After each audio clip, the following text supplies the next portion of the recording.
My reaction to the judgment is first to congratulate Barrister Natasha Akpoti, by the grace of God, Senator-elect of the Federal Republic of Nigeria, and to also congratulate all justice-seeking, loving people of Kogi State. This is victory for democracy. This is victory for the people of Kogi State. This is victory for the people of Kogi Central. This is righting the wrongs in our society.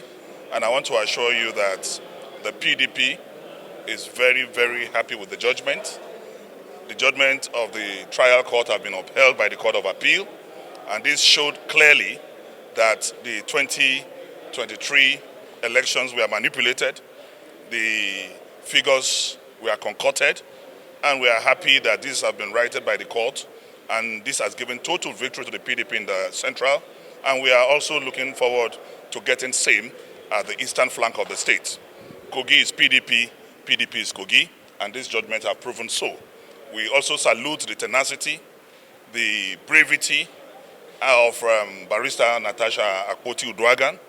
We salute her sagacity, and we pray and hope that she will have a very successful tenure in the Senate, and I can assure you that she's going to make a very wonderful Senator of the Federal Republic.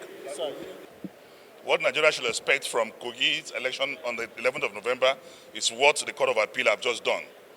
It has shown that PDP is the dominant party in Kogi State, and by the grace of God, the PDP will win that elections. We will protect our election, we will protect our electorate, and we call on Kogites not to be afraid, because at the end of the day, every lie has an expiry date, just like the lies of APC in Kogi have expired today.